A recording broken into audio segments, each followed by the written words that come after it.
pinpoint that issue? I think I'm gonna have to uninstall the software. I'll do that after the show. Yeah.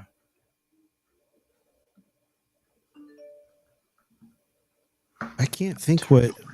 Well, you know what? There was an update, and it does seem to be happening after the update. Yeah, that's about got to be what it is. Damn those updates.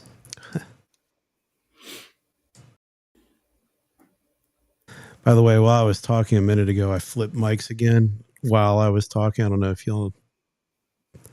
Am I going in and out when I do that? Oh, you were clear, and it just started again.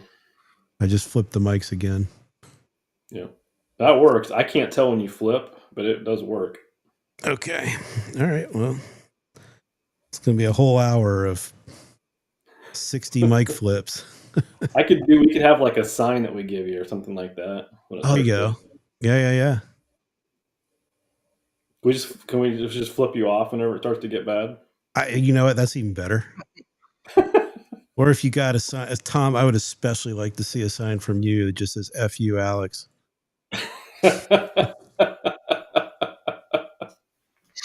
It could be more fun because Jeff's in the showroom. Everyone would see him do it. Yeah, let's not do that. Those Mercedes customers don't appreciate that shit.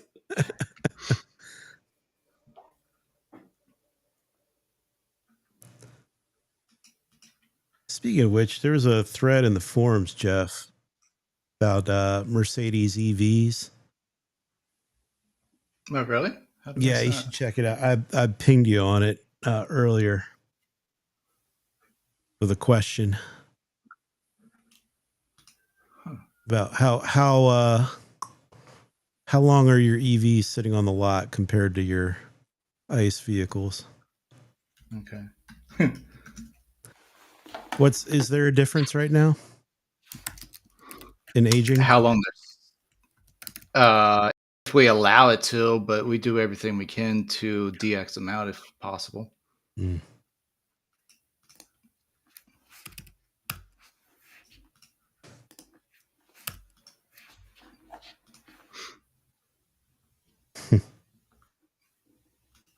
Drew didn't know if we were going to make it. We made it. I don't know. What's Drew referring to? We come on late? Probably. Well, here we go.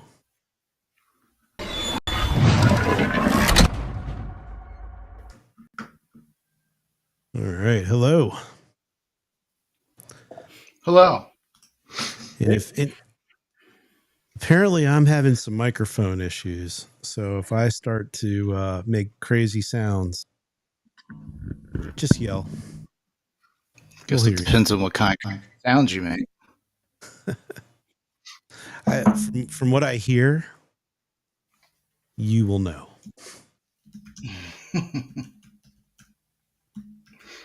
Drew says, I was looking for the old. We had the crap. We had the thing going in Slack. You were looking for old images of dealer refresh, and there's a bunch of in the forums that I posted back in 2024. So I sent that over to Brian. Nice. Yeah, if y'all didn't know, we're 4 days away from our 20th birthday on Dealer Refresh. Wow. Yeah, it's been a while. We're all getting old. That's the truth. Jeff, I saw that picture you posted of your daughter on Facebook, and it just paused me for a moment. I remember when she was a baby. Yeah, me too. Holy moly. No. Yeah. I try not to think about it. Yeah, the gray hairs and everything that have come from 20 years of... Yeah. Liam in there. Your mic's setting up. Okay, there we go. Mic switch. Okay. Well, Drew's asking about artwork behind each of us. What you got, Jeff? Mine's just an old Mercedes. The old Gullwing, the McLaren version. How about you, Nothing Tom? special. Mine's a little trickier description, actually, behind me. It's a painting that was done by survivors for my wife after a major benefit she did for the Cleveland Rape Crisis Center. Oh, yours has deep feelings. It does have deep feelings. Kind of reminds, I see it on all the videos I do every day in my meetings, and it reminds me of what's important in life. There you go. Yeah, you're definitely winning the right reasons for the art today, Tom. Mine is just a modern version of the wave, the Japanese wave, tidal wave, famous old one. Really hard to tell. Anyway, we're not here to talk about art. We're here to talk about. Just do it every 20 seconds. Yeah. Okay. But we're here to talk about Ryan Everson. What are we here to talk about today? An automated data study from MIT, and he's wondering if it was sponsored by USAID, or USAID. So, yes, for sure. This whole thing is being monitored by the CIA, and yes, probably. All right. Well, we every year have done, well, not every year, but the past few years, we've done a study on dealer data. And this year was a bit different than others. There were some massive trend changes. And we also made some changes to our data so that we could track different things a lot deeper. So to put that in perspective, we were only tracking the VIN on cars before, but now we're tracking the customer the full way through. And when it comes to service data, you can get one customer with multiple VINs. Also, we can see the same customer across multiple devices and all sorts of things. And we've done a much better job of tracking that over the past 12 months or so, longer than that, actually, all of 2024. And have been able to also take that data and that viewpoint retroactively and look at things in a broader aspect, much more customer focused than just vehicle focused. Where are you obtaining all the data? DMS and how people interact with our application. In fact, we can throw it up on the screen. Go for it. Yeah. So this is where it's coming from. If you want to read down the list, it's mostly historical DMS data that's past sold. This is historical repair orders, the daily repair orders, the daily sales. When it comes to some of the engagement points of the payments, we're looking at how customers engage with dealer websites and things like that. Plus all the ways we deliver offers via email and text, mail, all that fun stuff. And of course the AI. It's a lot coming together. Yeah. Yeah. So sorry. Mike, Tom, feel free to jump in there too. 2.7 million records processed, you say? Yep, just last year. Okay. Yep. And why do you do all this? For fun. Yeah, we've got ample engineering resources. We're just like, hey, come on, go do this thing for a little bit. Check back in 2 months. No, it helps us to understand where we want to go, what we wish to achieve for our dealers, and what we wish to achieve for the customers of the dealership. That's going to be a massive focus for us this year. Yeah, we've spent the first. We've been around with FRIKIntech, been around 7 years now, I think. 2018. So we founded the company. Sounds right. Yeah. And this whole time we've been really focused on dealers. We're former dealers. So it's like, how do we build tools for ourselves? And now we're going to focus on the customer. So bring it back around. And the data has helped us to formulate that vision. And I think a big one, and Tom, you're very passionate about this first one here. Loyalty, right? Yeah. Yeah, Jeff, we talked about like what fuels us for this, right? We're watching this number drop, and I had the opportunity to talk to a lot of dealers across the country about this. And the thing that kind of strikes me, and I'll be kind of curious to what other people think about this, if this resonates or if it doesn't with them. But when I'm talking to dealers about loyalty, it's funny because they think about it in terms of like surveys and next transaction and maintaining market share. And the thing that struck me is that's actually not what loyalty is about. Those are some pieces of it, right? Those are some maybe effects of it. That's not what real loyalty is about. And so it was very interesting. And I was having a conversation with a fairly large dealer group in Texas. And this is just in the last couple of weeks. And I was talking with the owner as he was talking about cutting his budgets again, right? And how do they get into profit? And what he said, one of the realizations he came to looking at the last 5 years of their marketing spend. This was really a shining moment for me. Kind of like, oh my gosh, this is super interesting about what loyalty really is. He said that, and when COVID started and they slashed their budgets, trying to maintain profitability, and not having any idea what the heck was going to happen next, they cut all of their spending for school groups and sports teams and like all these events that are inside the community. And what he said he realized when they were doing a cost cutting session, this is just in the last 6 months, they actually never went back. They never started investing in the community again, and like doing some of the grassroots things that they used to do for years before COVID.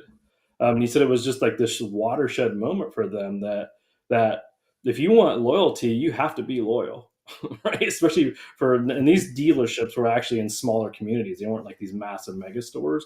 They were in smaller communities. This shit really matters. And they were trying to figure out why they kept losing market share and why they were being sold out. People were driving 50, 75 miles to buy the same car. They could sell it for the same price. And it was just like this moment that dawned on him. And I think that for me, it started a bigger thought process around, how do we help dealers in the future? And this is vendors too, by the way. The vendors that I see out there creating loyalty type solutions for dealers also think of it in terms of next transaction. And that's how they're communicating out to the customer versus building a much deeper relational, conversation with that customer. Like, how do we really instill that we care about that customer? What information can we give them in the future? What stories can we tell them about their car when they need to make a certain decision, not just transactional? Like, how do I make the best decision for my car in the future? And I'm not ready to do anything with you yet, Mr. Dealer, right? And how do we stay their friend, and how do we make it easier for them? I think it's a lot of thought process that Alex and I have put around that was birthed by a lot of the data that we saw here. We've seen it year over year now.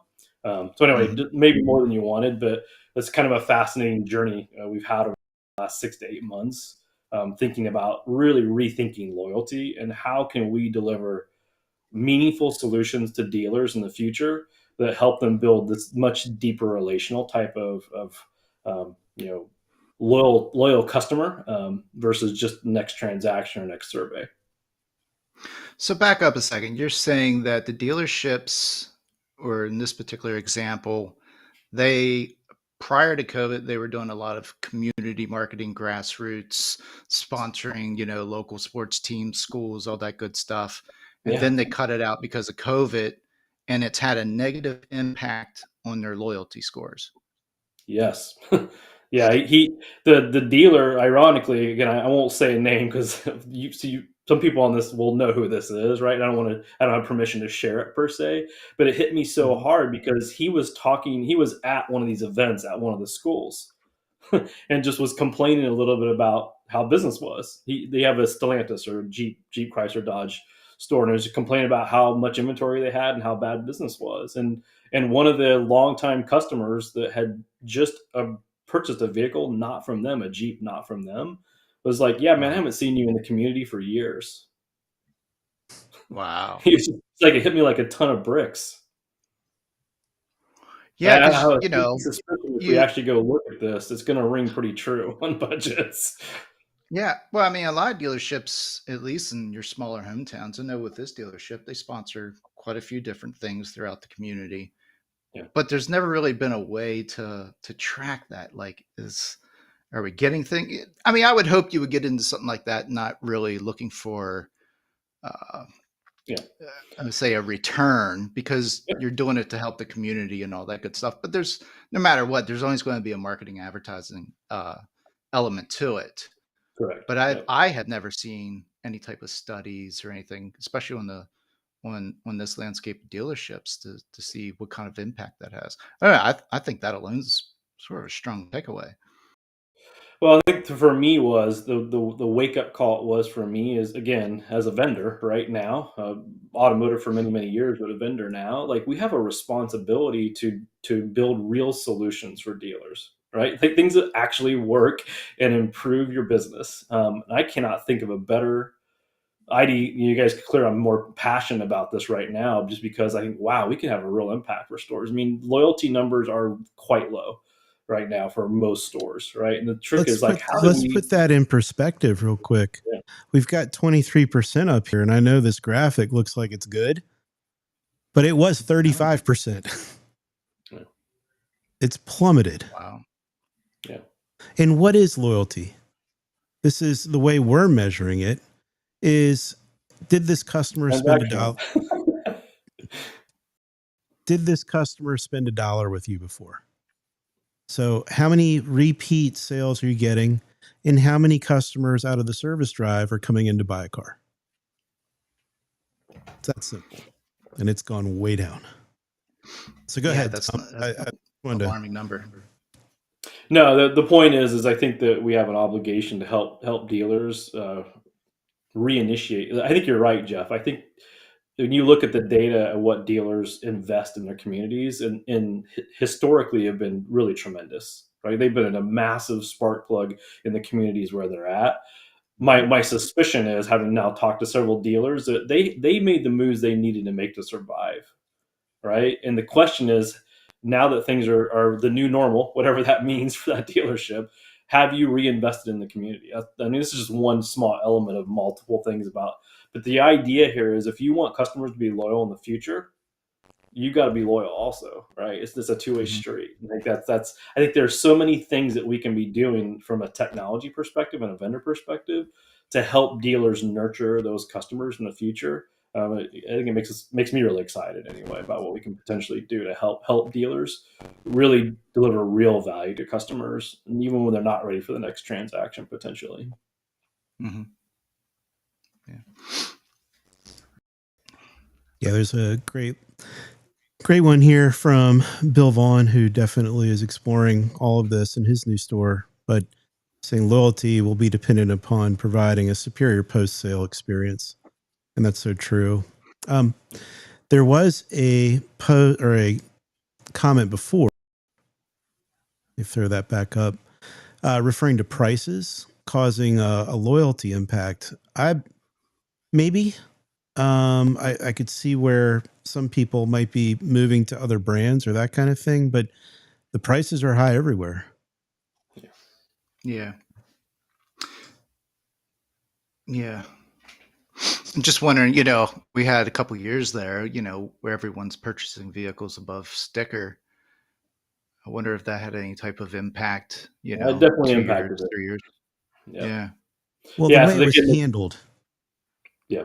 Hmm. more It so. was a take it or leave it environment for a while, right? Yeah. Pretty much. Like, this is what I got. This is what we're going to have to sell for the next 30 days. So here it is, which is fine. I get it. Like, we were doing business, we were surviving. I get that. But Hmm. the question is now, how do you move on from that phase, and how do you make it as right as you can with those customers to keep them loyal, keep them in the market, Get them back. get them back. How do you win them back? Yeah. Yeah. Anyway, that What's we the I don't want to go too far down the wormhole here, but yeah, it just this number really started us thinking hard about, like, what solutions can we provide to the industry that we love so much, right? And how can we start to have an impact on this and help them win it back? The other interesting, Jeff, and Mercedes is big in this, so I'll tickle you a little bit on this one. Is so most of the manufacturers have pretty comprehensive capabilities now to engage sold customers, with especially with service related things and their own OEM apps and stuff like that.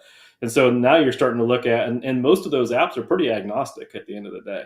It's like they're like, yeah, this is your store, but if you wanted to go with this store, that's fine too. Just click the button and change your store. It's like, wow, all right, this starts to get trickier and trickier. I was teasing Alex. I was showing him the Carfax stuff right now.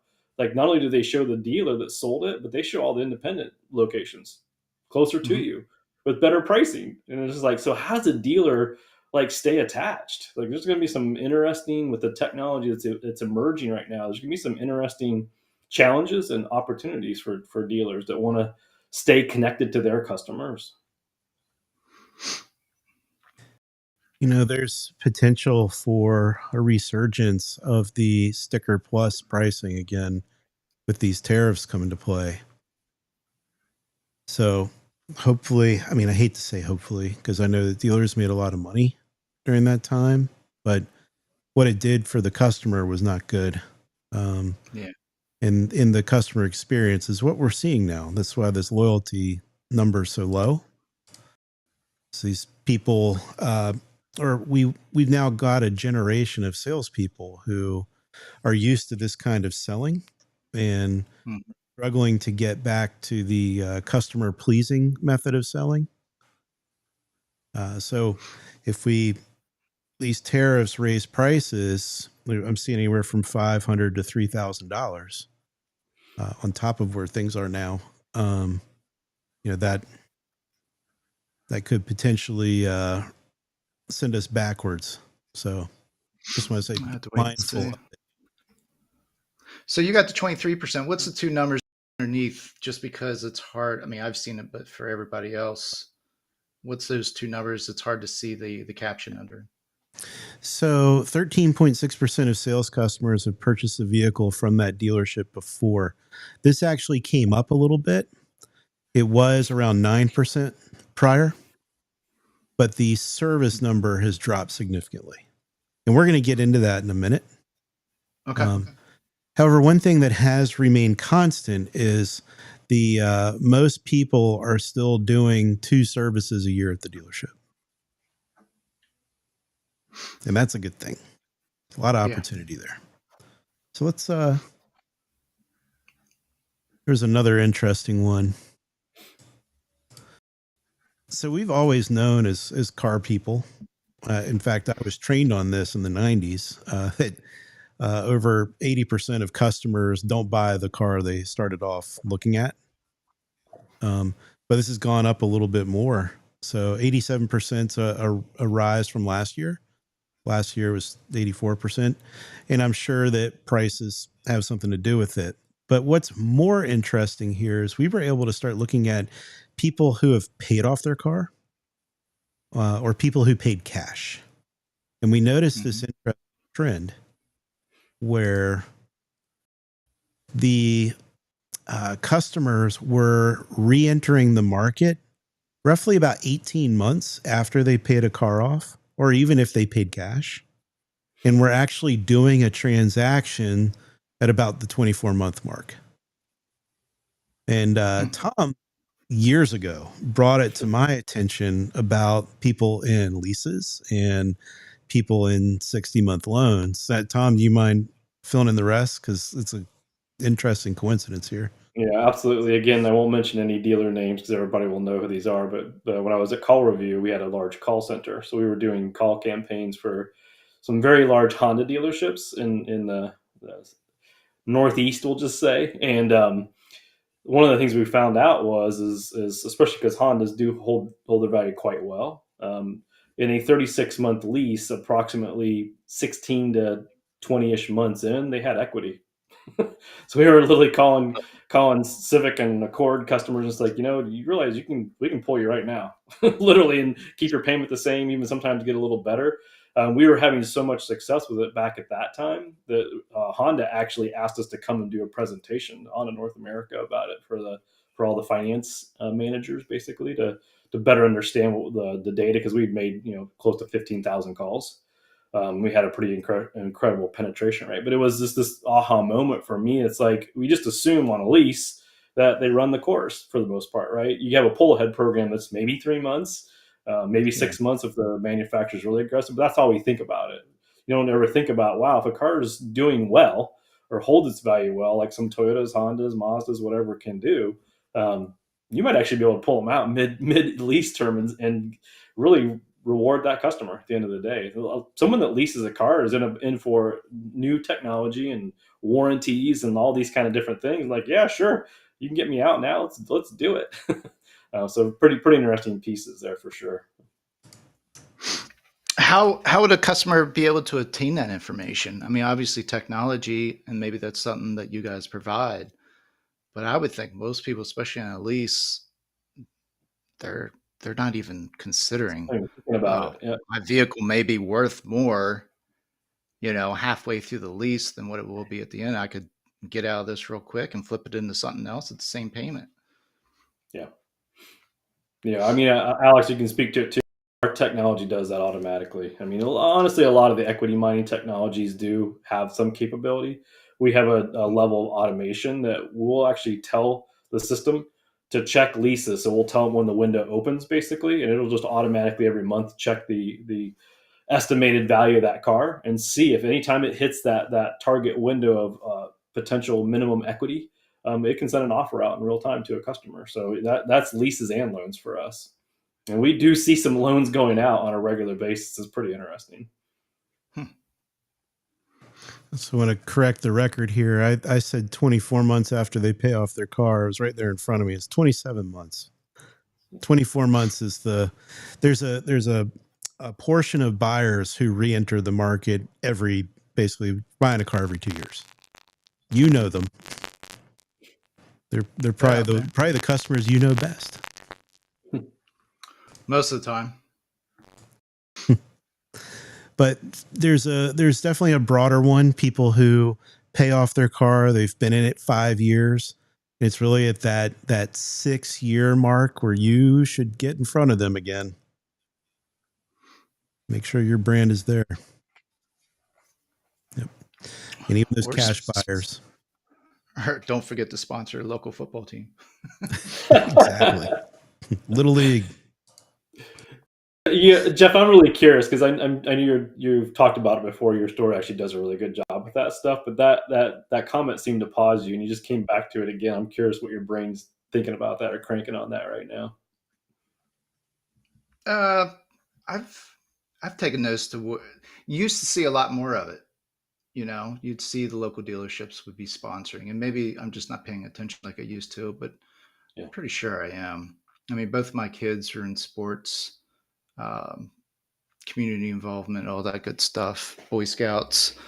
And there was a day back, whenever they were much younger, I would, I'd see which local dealerships were participating, advertising community or sponsoring sports teams. I just don't see it as much as I used to.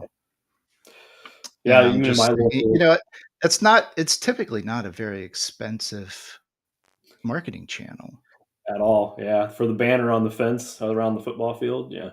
Yeah. Yep.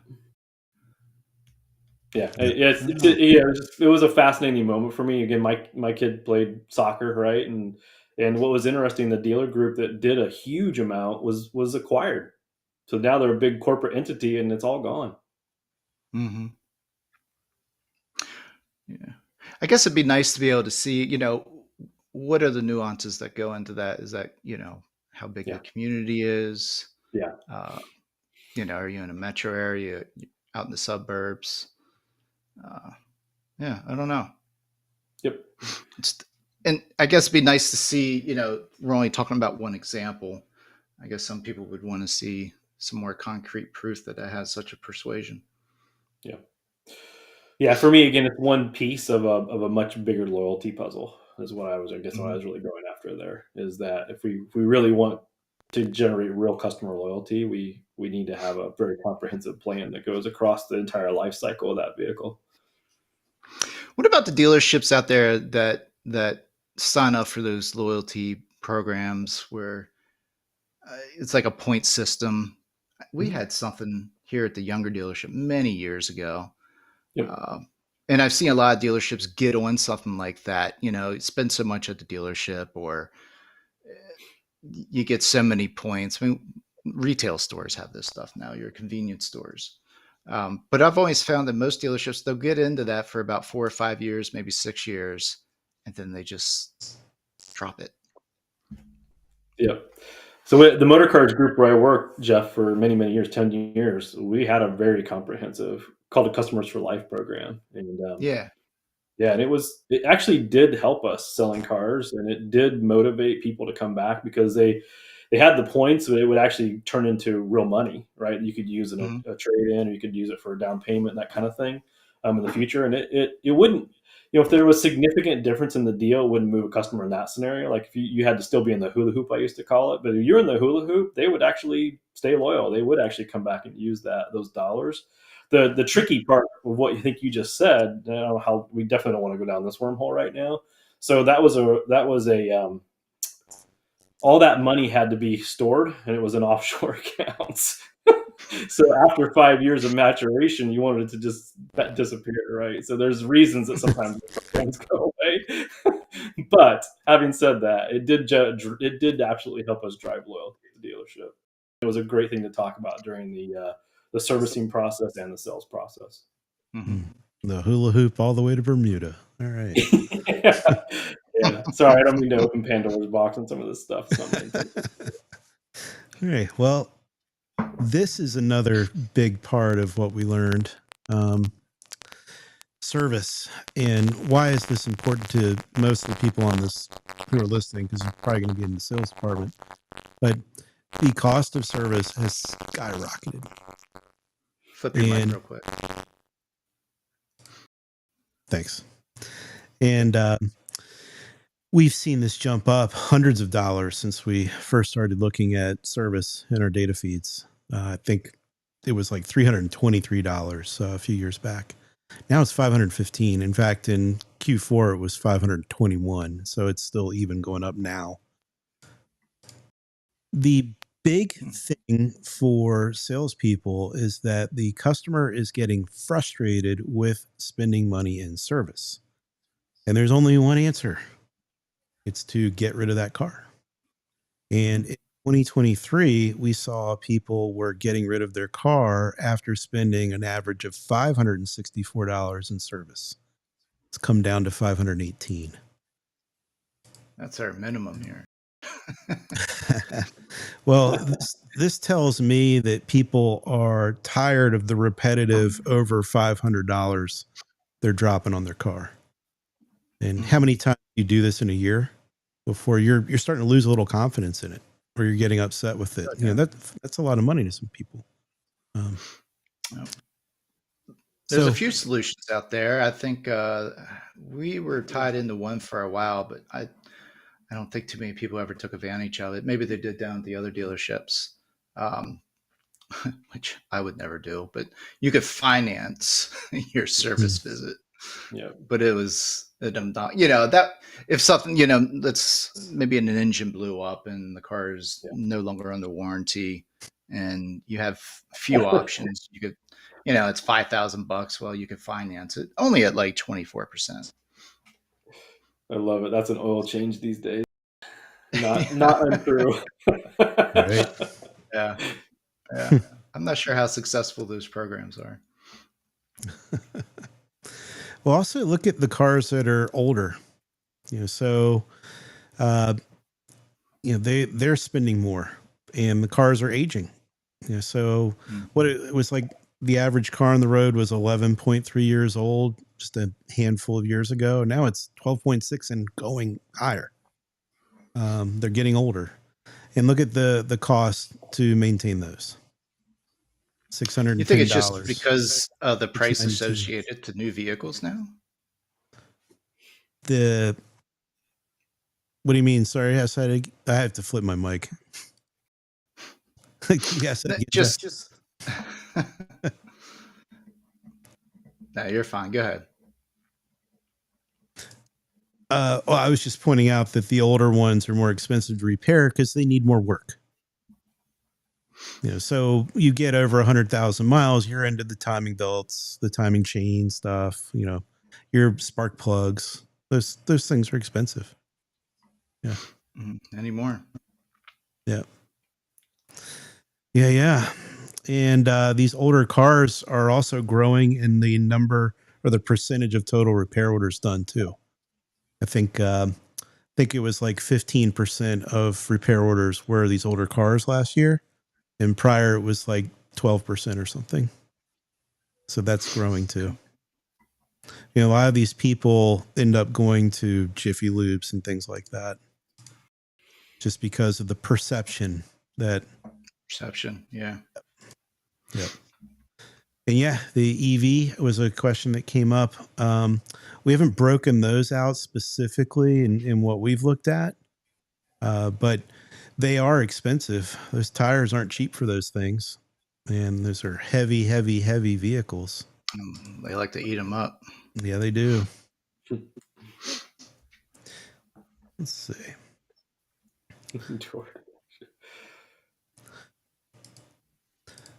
So this portion here, we continue to look at the service drive because it's such an important component. And we do get to beat our chest a little bit with this conquesting, because this is something that we do quite well. But there's a huge amount of opportunity in service. If you didn't catch it before, customers are getting frustrated just for doing services now because they're so expensive. But not only that, over 60% of the people in your service drive didn't buy their car from you. That's a big number. And those are people you typically couldn't touch. And this is where we could get into beating our chest. I'm going to let Tom do that. Beat your chest, Tom. The beating of our chest in this one is that we are the only provider that has a live experience for the customer. And what that allows us to get by with is taking really good educated guesses at potential equity, right? And still making an offer to even all the conquest customers that are close to the window of opportunity. And because it's a live experience, it's not a PDF attached to an email or a cold call from the dealership, they can actually play around with it. They can update it anytime they want to. And anytime they're in the live experience, the dealer gets a notification that, hey, the customer's playing around in there. They're interested. You might want to give them a little soft touch at some point in the near future. So it definitely is an advantage having a mobile and optimized app that's live, and they can play around with their trade values and payoff amounts and all that kind of stuff really easily inside the app anytime they want. And that's the key, right? A lot. They're able to adjust that payoff amount. If you send something static, they can't. So if they did pay their car off, or they paid cash for this car that they're servicing with you, how would you know that? What if they got a loan from the credit union? That's marked as cash somewhere else. These are all things that we can get past because it's not a static experience. So do you have any stats around the engagement? Oh yeah. Yeah, we look at that a lot. Well, I was going to say, Jeff, the number one change that we see made in the app is marking the car as paid off. The number one change we see. Okay. So we take a guess based on the age of the car, but the number one thing they do, they change it for whatever that number is to 0. Actually, I have that percentage right here. There you go. So it's gone from 44.5% of customers who get an offer, changing it to 0. Now it's up to 48.8% have done it, playing with 0 as their payoff. Hmm. Yeah, Again, the That's cars are aging, larger. right? So Yeah, it that's makes higher than sense. what I expect. yeah. But as to Tom's point, as the cars get older, more time to pay it down. Mm-hmm. Here's the other side of the coin. We have seen a drop in the amount of equity customers have. Duh. Used car markets come down a little bit. Their equity's coming down. However, it hasn't been a massive decrease. It's been, and this is looking at the entire database. These aren't people who are in market. This is everybody in the dealer's database. So we can pull all 21,000 customers in a shot and do calculations. And this is what we do all the time, and be able to see, what's the average equity amount in the database. And so it has gone from $9,400 down to $8,700.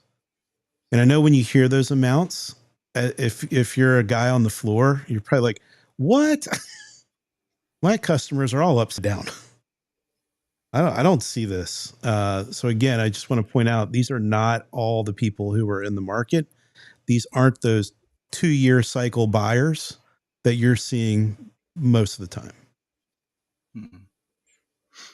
However, look at how many customers down here in the bottom part are, or what percentage of the database are in equity. It's over half.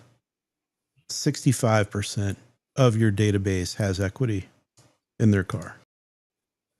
And it goes back to this loyalty conversation. What are you doing to stay in front of these people? Because at some point they are going to re-enter the market. And this is where I think we as an industry have really missed the ball, because post sale, we're really just focused on service communications. We might do some equity. Typically.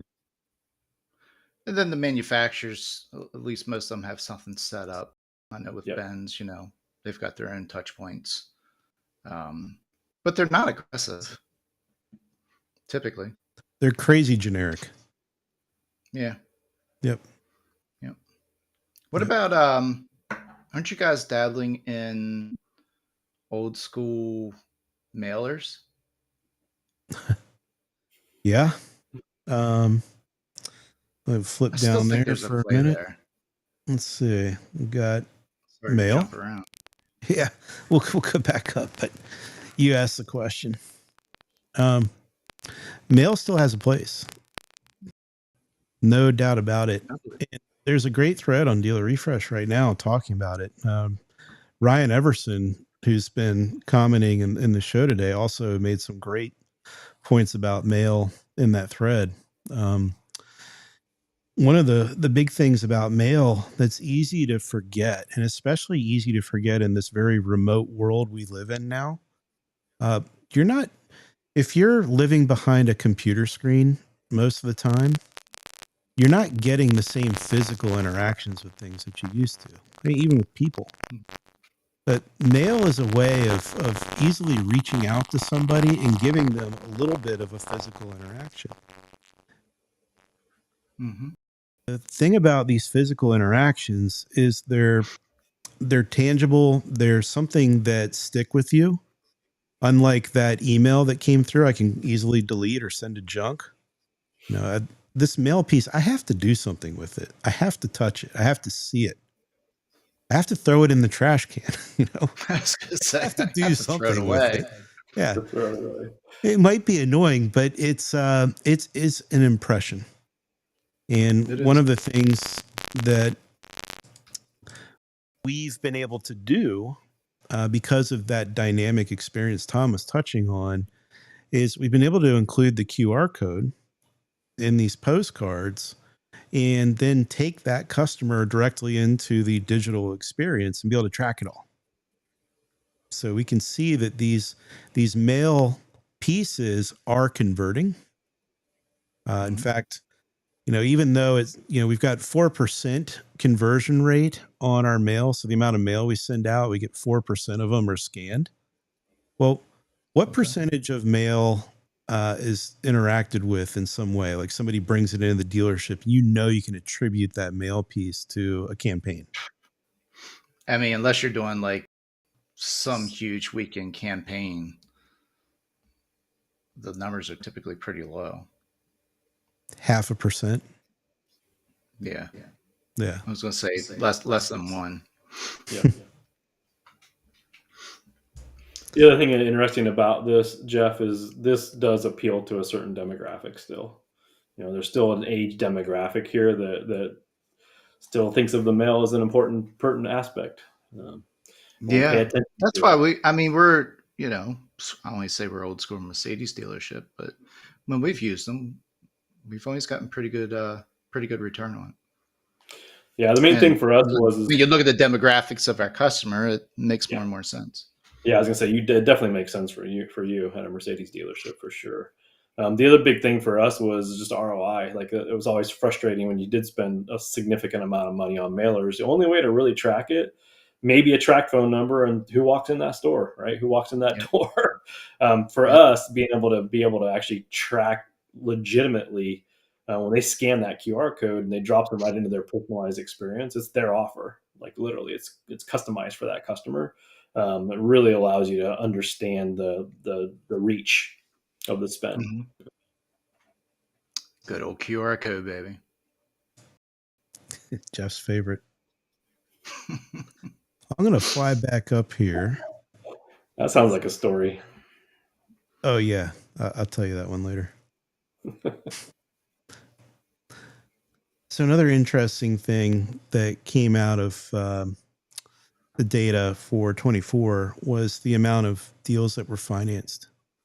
And I think that's no surprise because cars have gotten more expensive. But you saw in different automotive groups, the Facebook groups and whatnot, people were really complaining about the increase in interest rates, slowing things down, making the payments unaffordable. But people were still doing it. And we saw a lot less cash being used. Huh. That was a little surprising to me. Yeah. Always, a lot of times people, they sort of respond to that shock. And then once the shock wears off, they're back in the dealership. And I mean, I'm sure they're still paying attention to it, but 1 or 2 percentage points, you know what I mean? It's like in the beginning, it's like, oh, I'm not, Yeah. extra point or two higher. But when it comes down to, oh, I need to go buy a car, they're going to do what they have to do. Yes, the mental override for safe and reliable for my family takes effect at some point. Yep. Yeah. Let's see. Or I want. This was also Right. a fun one. So we give the customers 2 paths when they come in. Well, actually, there's a couple of paths, but 2 when it comes to doing something with their current vehicle. One is they can trade it in. That's the obvious one. The other one is they can sell it back to the dealer. A lot of customers don't know they can do that, that dealers will just buy a car outright from somebody. So we've seen a massive increase in the number of just straight up acquisitions this past year. When we first started rolling this out, this was like single digits. I don't think the dealers were ready, but now they are. And yeah, like 30% of all the deals that we had some attribution in, 30% of them were straight up acquisitions. That's a lot. Yeah, this got me thinking a lot about like what motivated this, what's changing, and what's changing is we're manifesting this right as an automotive industry. And like almost every dealer website now has the terminology very blunt. Mhm. You don't have to buy from us, we will buy your car, right? It's like, so we're actually educating the consumer about, hey, this is a new option that you have they just didn't really think about before. We always had it, we just didn't advertise it. And then you take on top of that the Carvanas of the world that have become extremely aggressive about vehicle acquisition. They make it really pretty and easy. So yeah, we're actually changing the consumer's mindset on this stuff and educating them, which gets back to my loyalty conversation a little bit, like what we could do if we actually started to market it correctly and talk about it, and they see it all over the place, right? What it actually would look like potentially in the future. So I mean, it's only taken 30 years. only 30 years, right? Yeah. CarMax was pushing that message from day one. Yep. Yeah, I think the technology's caught up too, Jeff. I've Yeah. played with all the latest and greatest versions of it, and it used to be pretty clumsy at best. Let's just put it that way. And now it's beautiful, and the automated reminders, like when the price changes every month and stuff like that. It's well implemented at this stage, and it's much easier for the consumer to actually understand. Mm-hmm.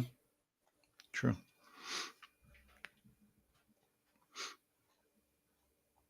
Well, now we're getting into how the customer is engaged with what we've been sending them. And we've seen some email really pop back up. It's pretty good open, right? I've always been able to get a good open rate. That's people do want to hear from the businesses they do business with. That includes their car dealership. And especially I think true so. if it's timely. So, one of the advantages we have is that we're sending this out right after they've done service. Mm-hmm. That helps. But the click-through rate is where I get really excited. It's solid as well. Right? So what's a normal click-through rate on an email? It's single digits again. For sure. Yeah. So, I think that we're also including, the way they purchased their car before. We'll also be including their service RO. So there's real validity in what they're looking at in this email, and then making it real straight up. Hey, let's, what do you want to do with your car now? Basically. Mm-hmm. And then we started to send people back to service just recently. And that has surprised me as well. The number of people who have just come out of service, and then they're clicking to schedule the next service. So when you reaffirm that, hey, you didn't do this thing when you were last in, maybe you should do it now. Well, I always wonder how many dealerships will schedule the next appointment while the customer's there doing that appointment. I don't never see a dealership doing that. Yeah. It's hard But to with do. today's technology, but I would think with today's technology, you look You at the get pretty average, close. the average miles that they drive per year. When are they going to be due for their next service? Pretty easy calculation. Won't always be completely accurate, but good enough. Mm-hmm. It goes back to just staying in front of your customers, like not only serving them up the weekly special. There's a provider who's pretty popular right now, doing a lot of email campaigning, and we our support team has to test leads and all that kind of stuff, and then our support emails get logged into this particular provider, and it's 2 emails a day with the specials going on at the dealership. And it's like, this is too much. Yeah. And if anyone wants to know who it is, they can ask me after the show. But yeah, that's a lot. Yeah, it's spray and pray on a whole new scale. I would think that eventually work against you. I bet their unsubscribe rate's high. Yeah. Yeah. And then texting has been very strong, but it's getting strained. It's been abused. In the it has been. Yep. Have you are you late on your Easy Pass payment, by the way? I was, according to someone yesterday. 3 days before that, and 4 days before that. Uh, Yeah. and that goes for my wife as well. We were sitting at dinner the other night. She got a text. She's like, "Oh, I gotta make my easy payment for tolls." Yeah. Unfortunately, these bad actors are making texting that much harder. I'd love to know how many people engage with that and actually pay. I hope it's not very many. Well, I am the IT support for my in-laws and my parents, and I can tell you they both fell for it. Really? Yeah. Yeah, It's the older generation, unfortunately, falls for that shit real quick. My yeah. parents are always, "Hey, what do you think of this? What do you?" They've got it down now. Well, at least they asked you. That's half the Yeah, battle. yeah, they would ask. But I've showed them a bunch of different pointers, like look at this, look for this, look for that, Yeah. and so they don't have to ask me as many. But I tell you what, I got a super elaborate one. I was in the Baltimore area and I had dinner that evening, and I did valet parking. And I guess they got cameras set up in the garage where they do valet parking, and they took a photo of my vehicle with, of Whoa. course, the license plate. And then they mail it to me like a month and a half later saying, "You owe us for, parking in the wrong spot or whatever." And I mean, it looks semi legit. It was enough for me to wonder. Yeah. I can usually pick that shit out pretty quick. Man, I have photos of my truck. I Yeah. mean, I will say that. that was a very elaborate setup. Yeah. Very Yeah. elaborate setup. But once I They're visited, getting quite good. I visited the URL.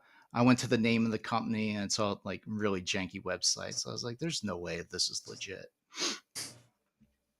But I'll have to and send then I you did. the ticket they left on my car the other night with a picture of my license plate. Really. That was a good scam. Yeah.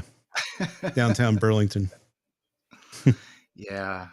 I don't know.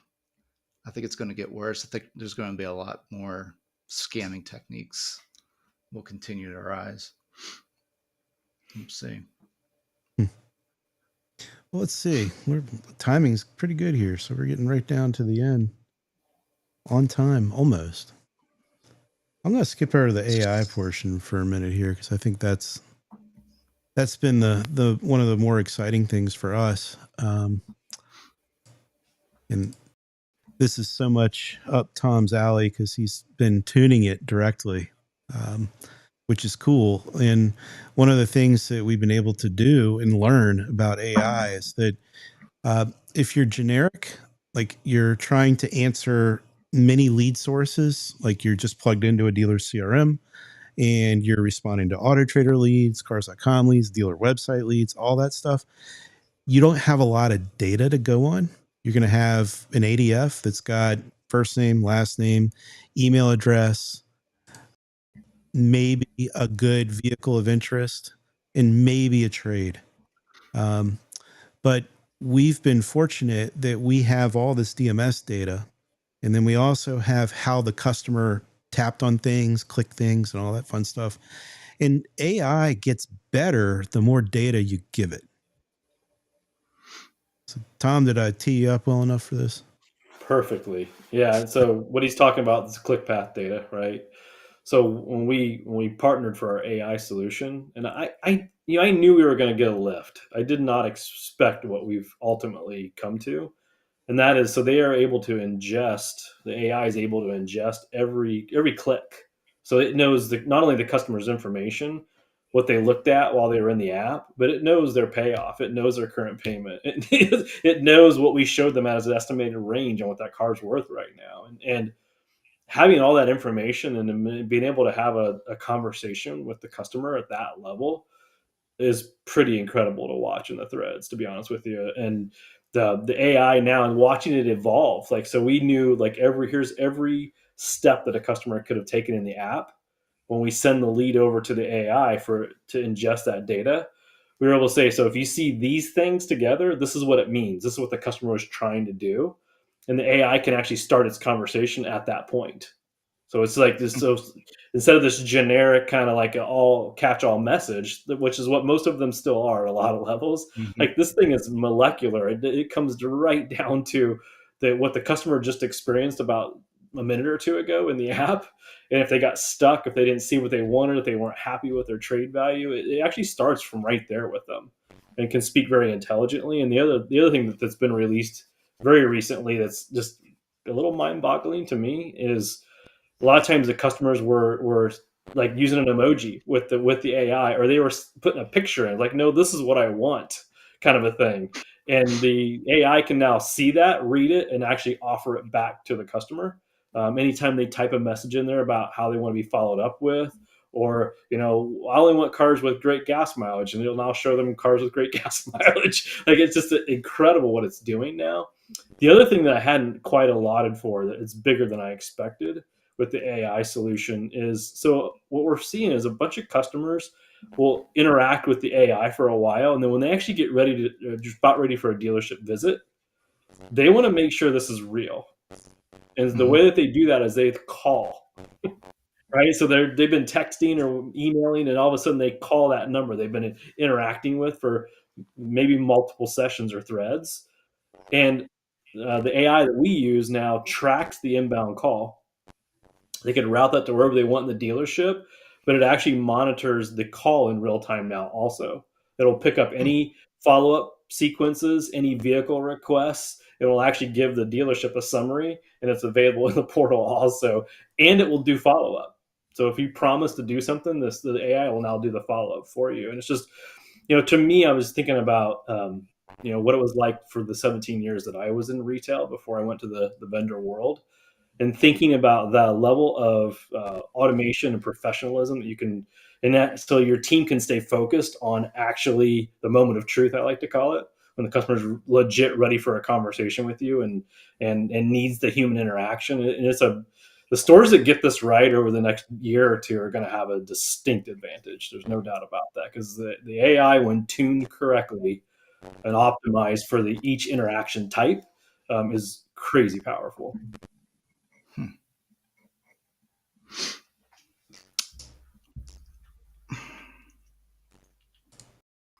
Uh, do I sense a question from you, Jeff? Yeah.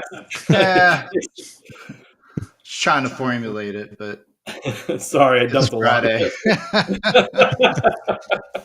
I dumped a lot. I've been living in this world for the last 6 to 8 months, and watching it evolve, and kind of being mesmerized and blown away by, when done correctly, what it is capable of. And it's never taken over for the humans. I think that anybody that gets nervous about that, I'm not nervous about that. I see there are times when it's time for the human to get involved again. I see AI doing a lot of things that humans frankly don't like to do. Don't. It is a Yeah. bit of waste of their time, right? And I see AI now in the correct situations doing that incredibly well, which is Mhm. refreshing to me, actually. Yeah, I guess as it gets better, I've taken notice that, and I haven't broken it down by percentage, but it was interesting to see how many people suspected that they were speaking Yep. to AI. So they'll start toying around with it, asking stupid questions, Yep. or just Yeah. call it out. Okay, thanks, AI assistant, or whatever. Yeah. Yeah, I'm sure with Yeah, the time trick that is going to that'll be, as we all get get better. used to it, though, is can it get me the information that I need to make the next decision in the process, right? And I think the answer to Exactly. that's going to be absolutely yes. Yeah. Yeah. In a speedy fashion. There's a great question from Ryan Montville here. And again, I apologize. There's been some comments that have come through while I was talking, and I kind of went over them. I'll go back in and respond to those afterward. But Ryan's asking, it's hard to read on that white screen, but what are people seeing for best practices when AI hands it off to a real person? Should you disclose to the customer that they were working with an AI agent? Say Yeah. only So if they ask. the pass Yeah. off that I'm seeing work extremely well is what I'll call is the pass off to the phone. So the human will jump in, and it'll typically say the name of the human, right? That's now started to jump into that thread basically. In our solution, that turns the AI off automatically. When you type your first message back to the customer, the AI is disabled. You can re-enable it if you want to, but the stores that I see giving the most success right now with it is just saying, "Hey, that's a very detailed question. Would you mind if I just called you quick?" Because they're on their phone at that moment, right? It's a perfect time to just convert them True. over to a phone conversation. And I've seen that working actually really well. I don't know if that answers his question properly or not. But I think for you, it's when you can tell in the conversation thread. I remember really looked at thousands of them now. You can tell when the customer is starting to bite hard, right? The bobber just went fully underneath the water. It's time to pull it in, right? That's when you want to try and convert over to a phone conversation. I do see a bunch of dealers just try and convert to an in dealership meeting, and it works sometimes, but customers aren't often ready quite yet for that. But they will talk to you. Like if you can answer their questions, they'll talk to you. And once you're on the phone with them, it is much easier to get the conversion to the store. So just think about it as baby steps is what I'm seeing. The stores that are having the most success, they've gotten good at the baby steps. But it still is a huge time savings for that staff because again, they're not only having to interact with customers that are legit ready to talk to them, which is our biggest battle, right? Is all the busy work and all the clicks in the CRM to complete the steps, and we don't get any reward for it. This thing can get it a lot further down that funnel before you have to actually engage with it. Well, think about this. In Ryan Montville, you and I were sitting in the Checkered Flag BDC all those years ago. How many people would we have needed in our BDC if we were actually engaging with 40% of all the leads we were getting? The 9 of us could not have handled that. Yeah, there were 9 of us talking to thousands of leads every month, but 40% were not talking back to us. What was your percentage? I don't even know if we really track that. My guess it was 15, 20 at the most. Yeah, I was going to say at my stores it was consistently around 12 to 15%. Okay. Yeah, 40 is nice. The other really weird little thing I saw here recently that was another aha moment for me was looking at some stores in New Mexico and watching the AI instantaneously flip over to Spanish and having a full-on conversation in Spanish with the customer. And it actually took a special salesperson when they jumped in to have that conversation that could speak Spanish because the entire conversation was in Spanish. Pretty fluidly. It was one of those aha moments for me. It's like, wow, that's pretty cool. Yeah, I didn't think about that. Yep. Well, we are way past time, which isn't always a bad thing. But next week, Joe Pastel is coming on, and we're going to do what AI tools we all use in our daily lives for simple things, daily tasks, marketing efforts, all sorts of stuff. So if you're interested in hearing more about AI solutions, don't miss next week. Excellent. Well, you guys have some great stats. It's cool that you do this every year. Yeah, next year it'll be really awesome. More data. Yeah. Well, thank you, everybody. Yep, thanks. Yeah, thanks, Tom. Good seeing you, man. You too, sir. Be well. All right, guys. Guys, have a great weekend. See ya.